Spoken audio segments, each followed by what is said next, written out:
ended up having to go to the emergency room. I went there because I was having those fibroid pains again, and they did a pap smear to see what was going on.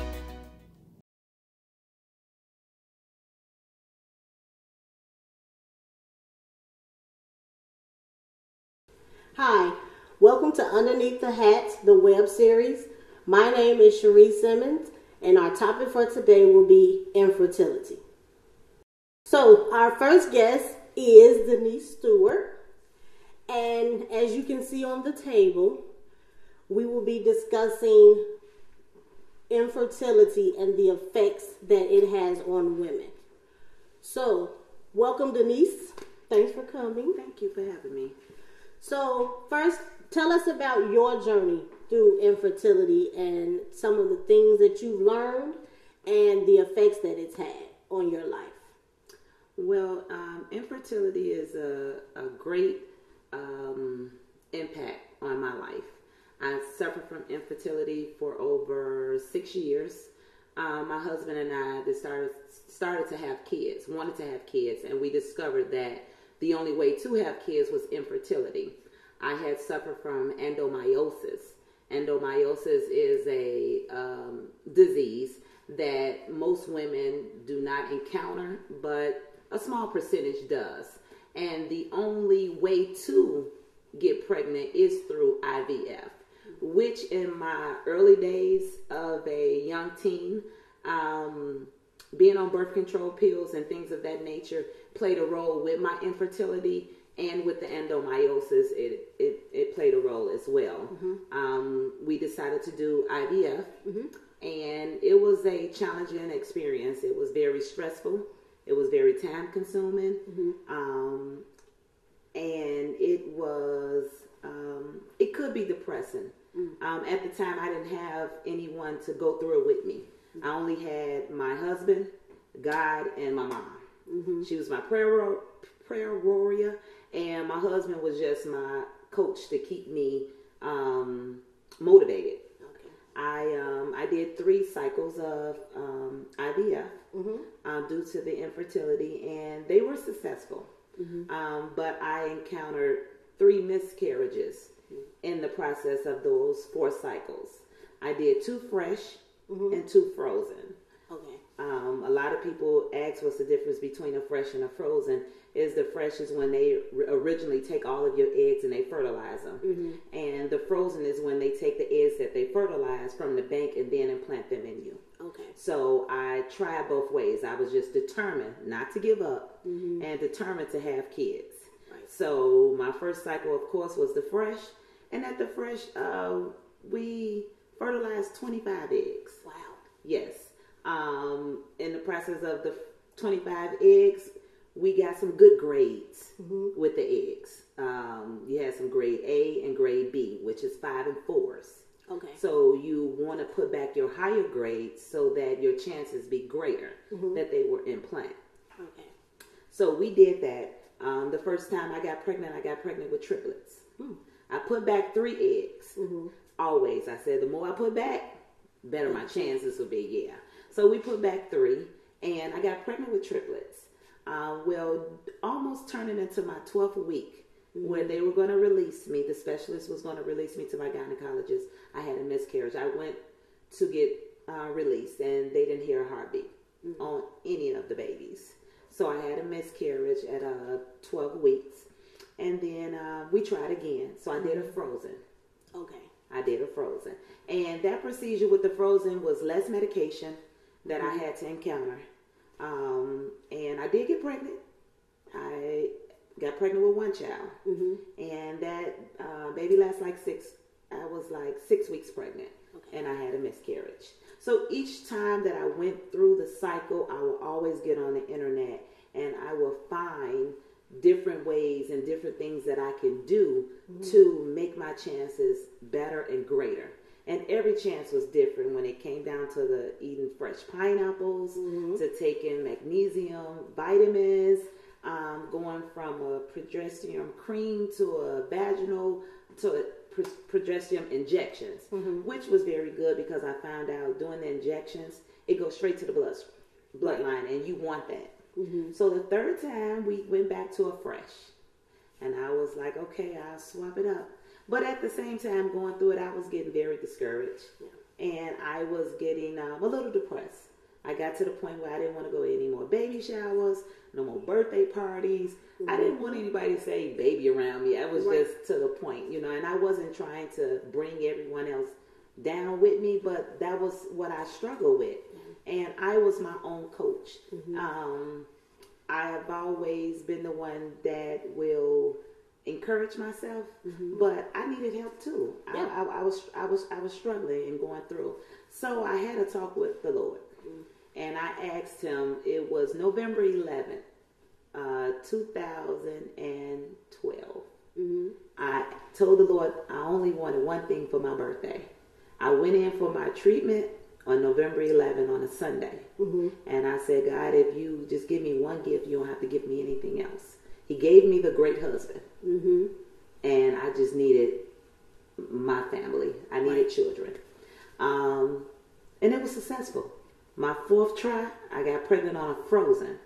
I put back 3, and I was blessed with 2 wonderful little girls. I have twin girls that's fraternal. Wow. So it was a challenge, but stay prayerful, and it's gonna work out. Yeah. So that's my experience with infertility, and I have talked to several women just throughout. Some may be my mom's friends, and some may be just women that I know. And I'm glad that I'm able to talk to them about what I went through, because it's a living testimony. Yes. Some women give up and they don't have an encourager. So I just advise anybody that's going through it like yourself, don't give up. Be your biggest cheerleader and know and keep believing and claiming it. And that's what I did. I asked for it, and it happened. But at the same token, I did different things to add to making the chances greater. Okay. Yes. So, as you stated, I have come to you. Yes. And I think it was because I was open about what I was going through. And you have a lot of women who are afraid to say, I can't have children the natural way. Right. So, what would you tell someone who feels as though they don't have anyone else and that they're in this by themselves? What advice would you give them as far as making it through the rest of the IVF journey? Well, the advice that I would give them is to try to understand what your vision is, what your goal is, why are you doing this? Once you determine that, it allows you to look at things differently. We want things right now, and we want them when we want them, but sometimes it's just not our time, because God is preparing us to be better. He could be strengthening our body a little bit more than it was. So I just encourage women to stay focused. Reach out to other women that you may know is going through it and talk about it. It's not embarrassed. It's not embarrassed. This is not an embarrassing situation. This is a real life situation that is very touching to my heart, because when you came to me, I'm your biggest cheerleader. Because I'm so excited. I can't wait. When you have kids, we having kids all over again. But it's going to be great. But I advise women to just stay focused, and reach out for help. Help is there. We just don't know how to go out and get it. And in your case, you knew someone that was right there that you can reach out to. Right. Because we just started really hearing about people talk about IVF when some of the celebrities came out that were going through it. And like you mentioned, going to baby showers, I was like, I don't want to go. Right. I would cry in the car. Yep. Going through the baby section of stores, was like, Because when I first found out I was infertile, I had never been pregnant. Okay. So with my first marriage, I got married at 23, and we weren't having any kids. So I found out that I had fibroids. Okay. And I was excited. I'm like, okay, well, let's get rid of the fibroids. I called it an eviction party. Let's get rid of them so we can have kids. And I just still wasn't able to conceive. And then finally, my gynecologist said, you're infertile. Okay. And so I'm like, well, what does that mean? So it just made the feeling that I had of not being woman enough to do what everyone else was doing even worse, because I didn't know what it was. I hadn't heard of anybody else that had went through it until I reached out to you. Okay. So as you all can see from this table, these are some of the things that we have to go through when we go through IVF. So a lot of people don't know that, as Denise said, it's called in vitro fertilization, or IVF. So you have different ways of having children if you're not able to do it naturally. So you have IUI, correct, which is where they take the husband's sperm or the significant other sperm, and they find a path to the egg, and they basically shoot the sperm to the egg.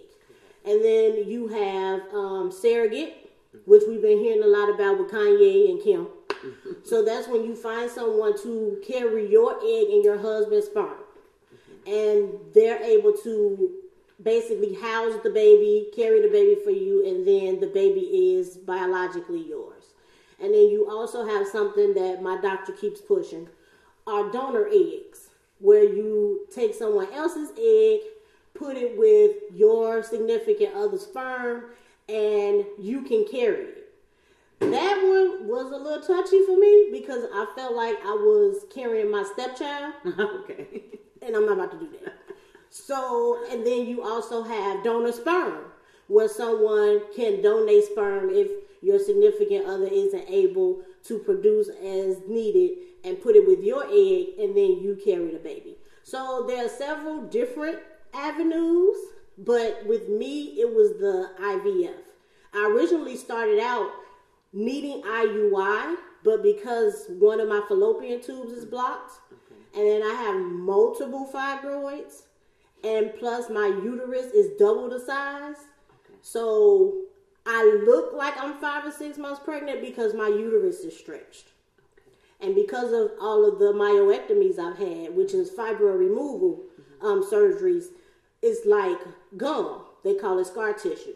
So the gum has stretched my uterus to where it looks like I'm 5 or 6 months pregnant. So now with all of those things going on, I now have to go through IVF. And my husband and I actually just finished a cycle last week. So these are some of the things that you have to do when you first start. So I have to go every other day to the IVF clinic and get an ultrasound done and also blood work. Then I leave there and they'll call and let me know what my vitals are, and we have to take shots. So one shot we have to take is the follistim. That's this one here. So it looks like an EpiPen. So you put your medicine in, and depending on how many units you have to take, you put it in just like an EpiPen, and then you have to attach your needle. Now, these are shots that you have to give to yourself. Now, I was lucky to where I'm not as squeamish, so I was able to do it, and sometimes my husband helped me. So we have to give myself this shot in my stomach. And then the other one I had to do was the Menopur. So this one you have to actually mix your own medicine. So you can get, this is called the sodium chloride. Sometimes you have to take 2 doses of this, depending on what your diagnosis is. So you have the sodium chloride, and then you also have the powder substance. So you take another needle. So I ended up taking 4 shots at once. So after you take this needle out and replace the head of it, because it's a very long needle, so you don't want to give yourself that. So they make it so you replace this and put a smaller one on. But before you do that, you have to mix your medicine. So you put a Q cap on. So with the Q cap, this allows you to mix your substances evenly. So you I had to do 1 milliliter. So I will push it in and pull out 1 milliliter. And then I will have to mix it with the white powder,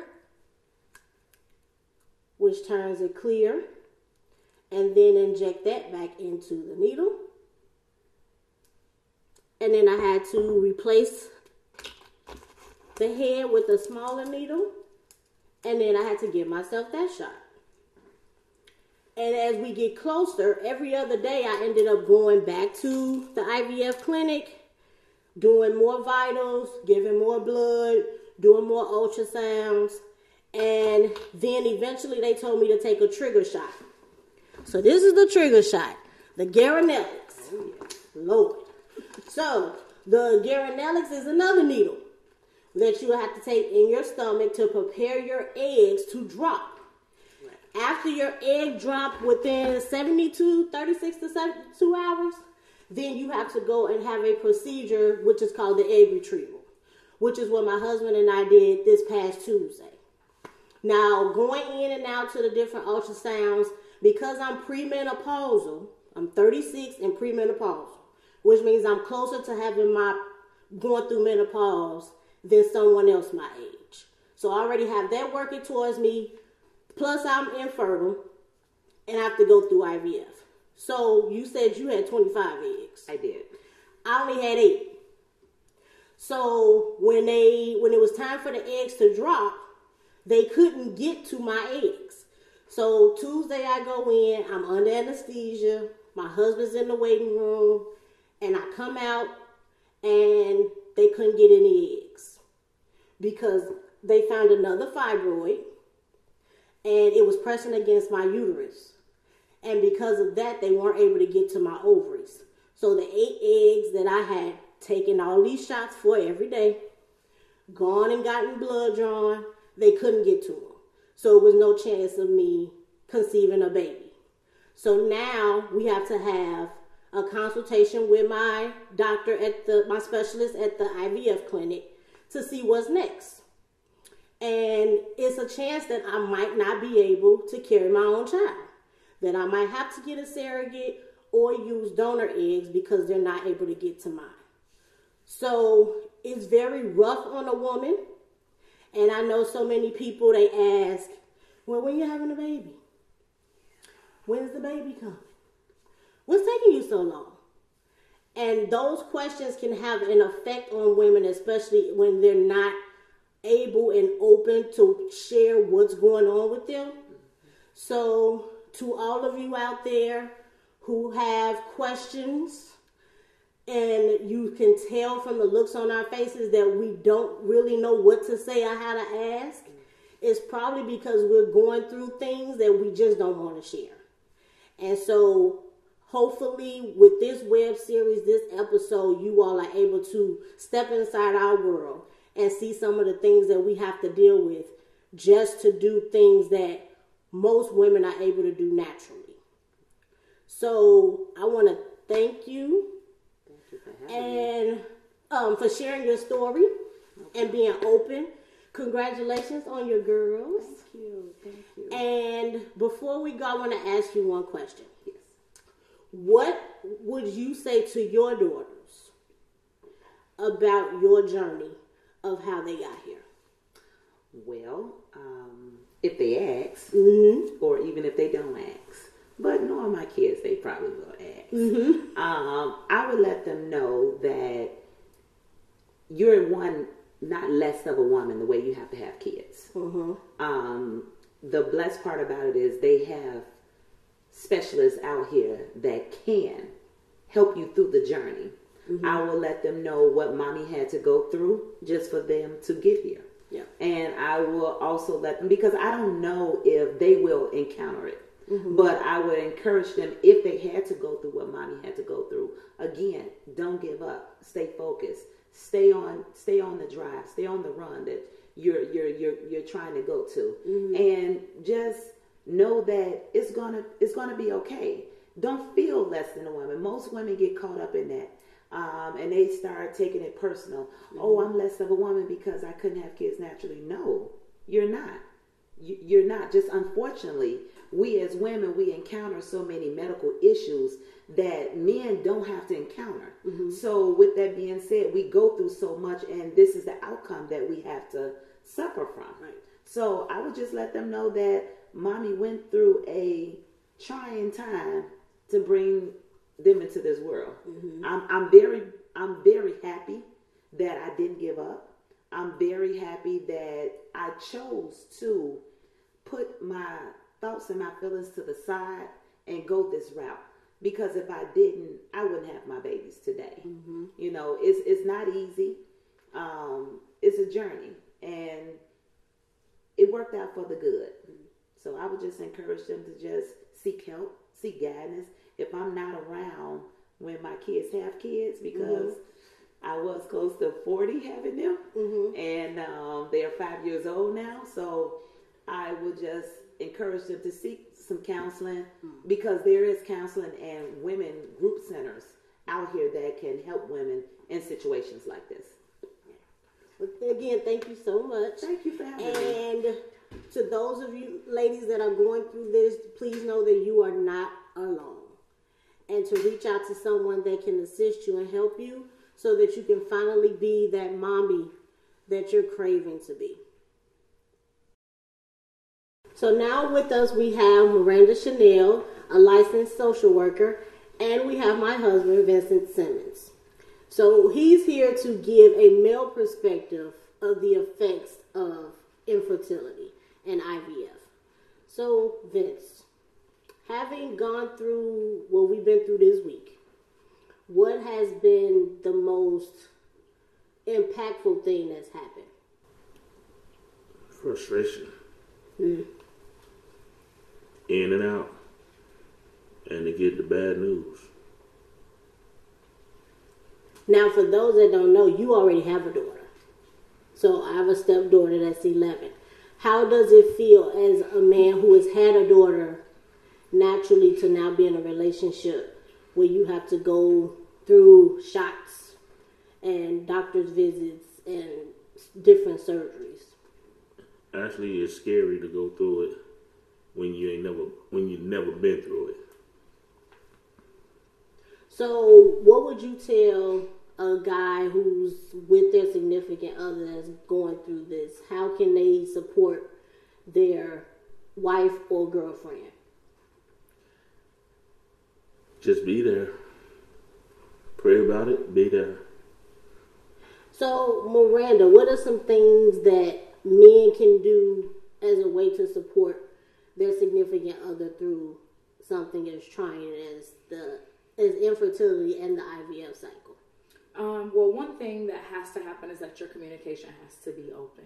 You guys have to both feel safe enough to be able to say what you're feeling and feel what you're feeling. I think what we see in a lot of times in cases where infertility is an issue is that it becomes such a hush topic that nobody talks about it. And so the same way that you have feelings, he has feelings also. And where you're looking to be validated, he also is going to need your validation because it's his seed also that he's trying to birth. And so we can become caught up in, it's my issue as a woman and he doesn't know what I feel and it's not his body and he doesn't have to take the shots. But the truth of the matter is that he has to deal with you and all that you have to deal with. And sometimes that can be worse than taking a whole bunch of shots if we just want to call a spade a spade. And so there has to be a level of communication and a level of safety that's established, because divorce rates increase when one or the other partner is infertile and a goal in your marriage is to be able to reproduce. And so in order to ensure that you stay on the positive side of that statistic, you have to keep your mouth moving. You guys have to always be the safe space for each other, even when you don't want to be, because it's a situation that really is out of your control. And sometimes we're presented with, these are your options. And none of those options sound good to us. Right. But if you want your end outcome, then you may have to be willing to sacrifice one part of your desire for the bigger picture of your desire. I know you talked about not wanting to do another donor's eggs. But if that's your outcome, are you willing to accept that? And is he willing to accept that? You also have to realize that no decision in this process can be made by yourself. It can't just be, well, this is what I want to do, or this is what I ain't going to do. Because when you become married, you become one. You don't get a vote all by yourself. Right. There is no dictatorship in a marriage, especially when it comes to having children, if that truly is your goal. And so you have to be willing to have those transparent conversations Know when to push pause. Know when to push that button of, okay, I need to go process and we'll come back. Because you never want to say something in a temporary emotion that has a permanent reaction. We can come back and say we're sorry, but it's not going to change the way that you made me feel in that moment. Right. And so there has to be an awareness all the time of how the situation makes you feel as a man, how the situation makes you feel as a woman, and validating each other in your relationship. Baby or no baby, you still a husband. Baby or no baby, you're still his wife. Mm-hmm. So let's not miss out on this other role that I'm responsible for playing because I want to be a mama so bad. Right. Don't forget that you still got to be a wife. And she got some duties that a mama can't handle. Mm-hmm. You don't get to put those on the back burner because you're focused on this. You have to be able to manage all the pots cooking on the stove at the same time if you want to have the meal to serve later. Right. So, Vince, I noticed you shook your head when she talked about the effects of the medication. So, can you share with the men out there what to look forward to as far as hormones and changing of attitudes from taking this medication? And be honest.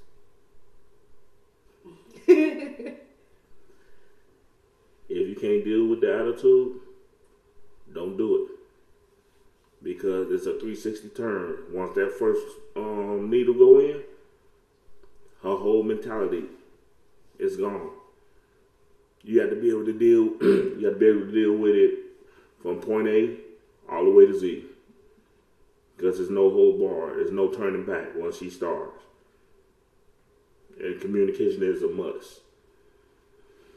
Now, when we first talked about it, the doctor told us we could only put in 2 eggs. And so I scared you a little bit because I said, well, the 2 can split. So it can end up being 4. And you were like, no. So we have had those moments where we had to have those conversations. But I think with this second cycle that we've gone through, because the first cycle we had 5 eggs, but weren't able to retrieve them because of the fibroids.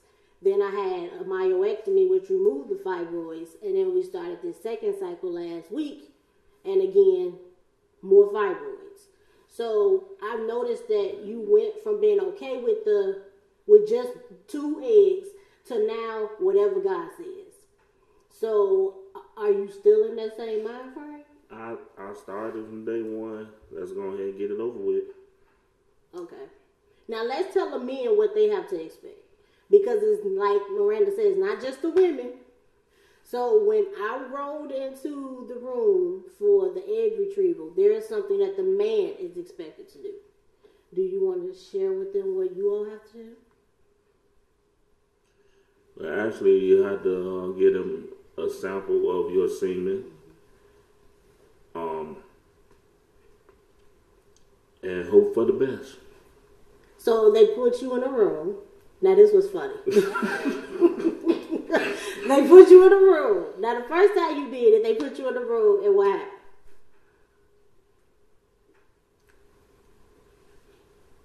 I had to give a sample, but somebody had already left a sample. Oh my. And then with the videos. Yeah, and a sample, but it's really scary if you don't really know what you're doing.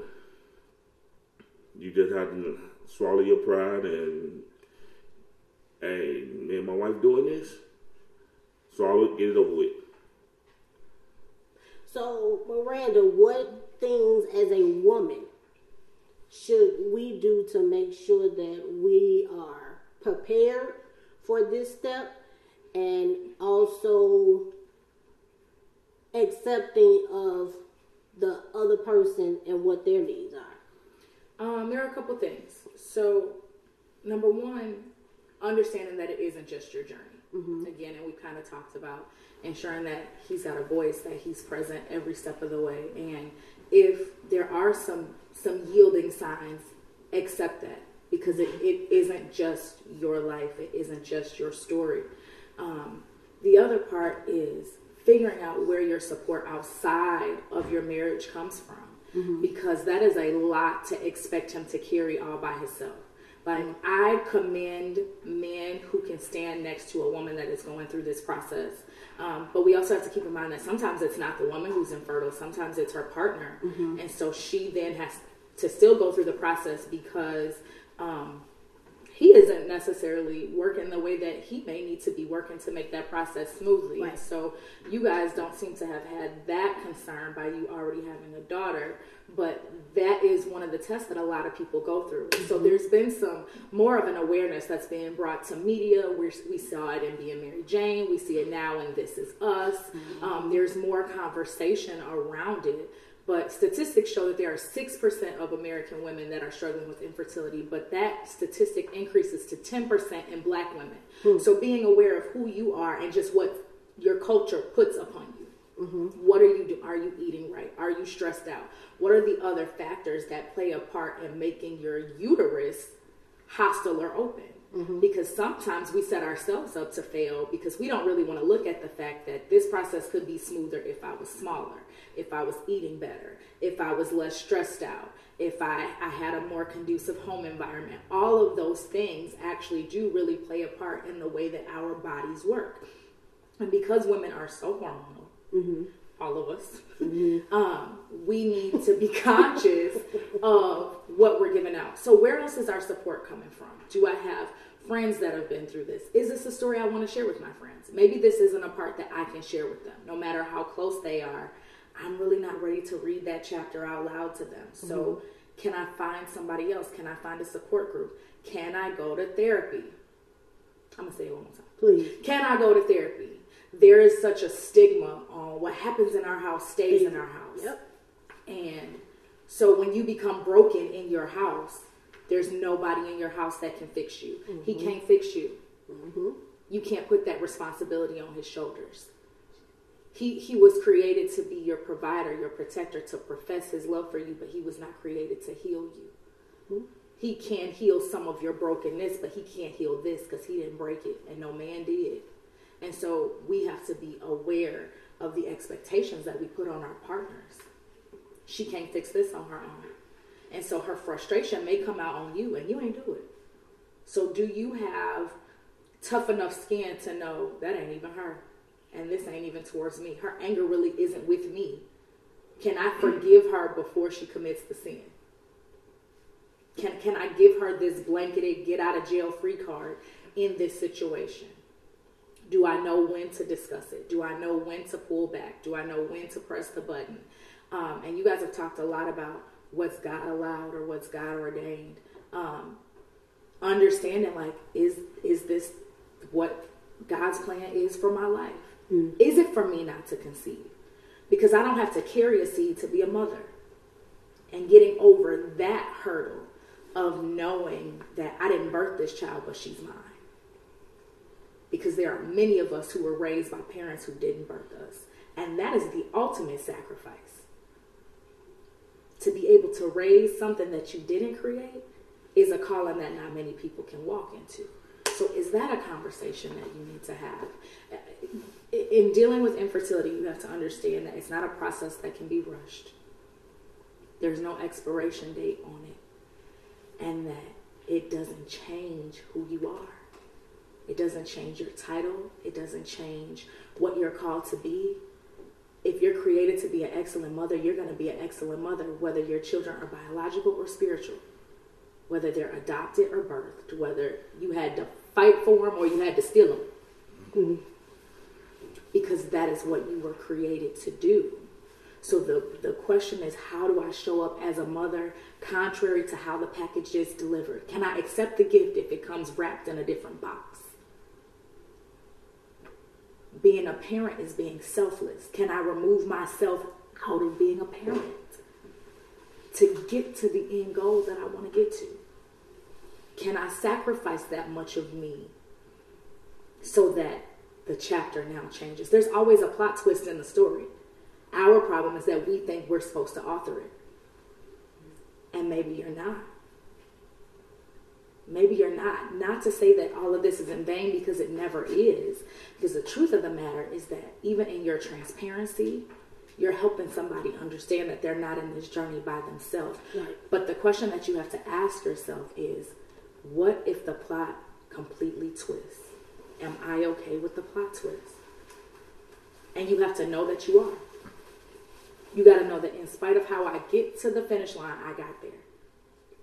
In spite of what I went through to carry it out, I carried it out.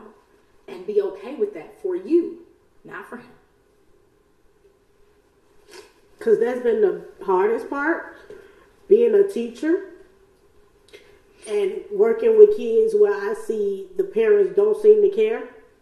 And they're popping out kids like pants dispensers. Mm-hmm. But then I have to take shots and go get blood work done and can't have one. So for us to go through the second cycle this week and the same thing happened in the first one, I mean, I was excited. We went from getting 5 eggs the first time to now we're at 8. And I already knew that the odds were stacked against me because of me being premenopausal and having all the surgeries. And for the number to increase, I'm like, okay, Lord, this is it. It's going to happen. And then for me to come back in the room and to see Vincent's face and he couldn't even speak, he just shook his head. So I already knew what the outcome was. And then I have to go back to work and see kids that aren't being taken care of. And God blesses me with this house, with all these rooms, and there's nobody to fill them. So I'm glad that, like you said, I have been in therapy. It started out to get over what happened to me in my first marriage, but I continue to go now because of all the things that are happening now. And me being able to get the healing from talking to her has helped me to get through this. But I knew that I could not just sit back and not share what was going on, because there are so many women, even people that I work with that no one knows about, are going through the same things. And because they heard me speak on something, they've now formed a support group to help them. So I know that me going through this is bigger than me. I just am, like you said, expecting to be the author of what's to come, instead of just sitting back and waiting to see what God has in store. So often we try to help him, and we end up messing things up. You know, especially in being an author, right? We really think like, but I can just write this the way. I could just write it this way. Like it makes sense for it to flow this way. I shouldn't have to have gone through all that I went through and sacrificed all that I sacrificed to get to the big house with all the rooms and the happy marriage. Like I fought for this, and now this ought to be my reward. But the flip side of that is you have to also look at all that you've seen in that process. All of the children that you're afforded to see at work, all of the women that you encounter in the clinics, even in bringing your husband into it. There's a strength in this that suggests that you guys are stronger together than you are apart. And so maybe the rooms are so that the children that get to the schools don't have to be the kids that you see get into the schools now. Like, can you accept what God wants you to be if it's not what you think you're supposed to be? And so that becomes an identity crisis of, but I want to be this. But I was created for this. But I went to school for this. I sacrificed for this. I did what I was supposed to do. I showed up when I was supposed to show up. I tied. I put on the hat and the dress and the heels and the shoes and the eyebrows. And you didn't uphold your end of the bargain. And maybe he did, and you just don't want to see it. I'm not telling you that this ain't gonna work, because I'm a faith believer, and I trust that God can do the impossible, and that the things that we stress out about, he laughs about. This is amusing to him, because finally it will push us to a place where we normalize the things that don't nobody want to talk about. And we have those conversations and we heal. We can do it in a place where we're not embarrassed, where we can stand on our platform and tell our story. But if the story changes, you have to know that that was still the way that the story was supposed to be written. That his plans never line up with our ideas. Never. He laughs at our stuff. You stressing about something that he already knows the answer to. The question is whether or not you're going to accept his answer. It's just like in being a parent. I don't believe in step parents. I don't believe in that. I believe you get bonuses. That some of us are blessed to have a dad and a bonus dad. You got a mom and a bonus mom. You get 2 for the price of 1. Right. And so even in that relationship, there are some times where we have to tell our kids you can't, or not right now. And they don't understand it in that process, but because we can see farther than them, because we've lived longer, because we know what this outcome is going to be, I'm going to let you sit in this for a minute. You may not get it right now, but eventually you'll get it. And so can you put yourself in a place where you have a contentment with eventually I'll get it? Because if not, every day is going to be a fight. Every day becomes more difficult if we don't have a sense of contentment. I'm not saying be happy with your struggle. I'm just saying allow the struggle to shape you into the marriage that you're supposed to have. Because you don't know what this piece is doing for this piece and what this power couple is supposed to do for the world. We think about power couples. We think about Gabrielle and D. Wade. We think about Beyonce and Jay-Z. But this to me is a power couple. Power couples are not always about having millions and billions of dollars in the bank and bringing home Grammys and awards. Power couples are those couples that can carry each other when they can't call on nobody else. When the stuff really hits the fan, do I know that my husband covers me? Do I know that my wife is going to have my back? At the end of the day, when ain't nobody else there but the two of y'all, are you refilled and refueled because of what you give to each other? Because that's where your power comes from. It really doesn't matter what anybody who ever watches these videos ever thinks. It's what the two of you can give to each other. So if you can plug into him or he can plug into you and get a refueling, and you're willing to try it again, that's all the power you really need. Between this and that, that's it. And then you use your voice and you stand together to give that same power to somebody else, because there's somebody else who's dealing with it. There's somebody else who's crying those same tears. There's somebody else who's going, oh, I wish you just stopped talking. I know it's the shot, but I ain't gonna put my hands on it, but I just want her to go that way. There's somebody else. Because that's what comes with it. It's an emotional process. Are you strong enough to carry the emotions? Well, I really needed this today. So I'm going to thank Vince, my husband, for sitting in. I know you're like, I don't know what to talk about this. But you have truly helped some men out there who are afraid to open up about it. And I want to thank Miranda Chanel for being my therapy today, because I really need to get that out, especially after all that happened Tuesday. So I want to thank our viewers for watching Underneath the Hat, the web series. I pray that you have learned something and that we will be more sensitive to all women who may be going through something as far as IVF or infertility and just don't want to share. So continue to be good to each other, and I'll see you soon.